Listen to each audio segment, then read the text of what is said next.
Uh, my name is Lian. I'm giving a speech on Saturday, 10th of December at Hong Lim Park on the topic Human Rights Day.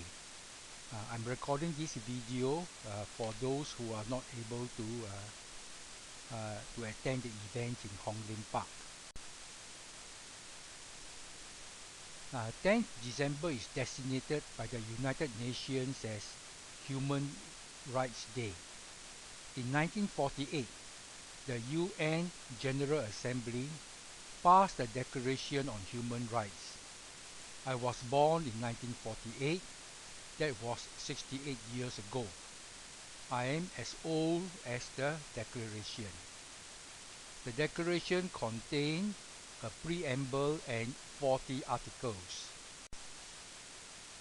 The key human rights stated in the Declaration are freedom and equality, no discrimination, life, no slavery, no torture, recognition as a person, protection under the law, remedy under the law, no arbitrary arrest, fair hearing, presumption of innocence, privacy, free movement, asylum, nationality, marriage, property, religion, freedom of expression, peaceful assembly, participation in government, social security, work, rest and leisure, adequate standard of living, education, participate in culture, social order, duty of individual to the community. How does Singapore fare? There is an academic report called the CIRI Report. It is a project carried out by Professor Singranelli and Professor Richards, both from America. The project scored 200 countries based on 14 human rights. The latest report is for the year 2011. The countries with the best human rights are, in this order, Luxembourg, Netherlands, New Zealand, San Marino, Andorra, Australia, Denmark, Iceland, Norway. These countries have a small population and a relatively high level of income, just like Singapore. Unfortunately, Singapore does not make it to this list. The countries with the worst human rights are, ranking from the worst, Iran, Eritrea, Saudi Arabia, Myanmar, China, Libya, Yemen, North Korea, and Syria. Fortunately, Singapore falls outside of this list. Where does Singapore rank? Singapore ranked 102 out of 194 countries, somewhere in the middle. I now would like to compare the score of Singapore with Luxembourg. As you know, Luxembourg is the country with the highest score. Now, Luxembourg is ranked 1, Singapore 102. Luxembourg has 30 points. Singapore has slightly more than half at 18 points. There are 4 criteria adding up to the total. On physical integrity, both countries have 8 points. On empowerment, Luxembourg has 14 and Singapore only 6, less than half. On women rights, 6 for Luxembourg, 3 for Singapore. On judiciary, 2 for Luxembourg, 1 for Singapore. Singapore score well on physical integrity, but relatively poorly on empowerment, women, and judiciary compared with Luxembourg. Now, what are these criteria? Physical integrity measures, torture, extrajudicial killing, political imprisonment, and disappearance. Uh, you may be surprised at the high score of Singapore, uh, same as in Luxembourg, because we do have a history of imprisoning political prisoners and subjecting them to harsh treatment. But remember, this is the score for 2001, whereas our bad record was many years ago. The score on empowerment is about free movement overseas and domestically, freedom of speech, freedom of assembly and association, workers' rights, electoral self-determination, and freedom of religion.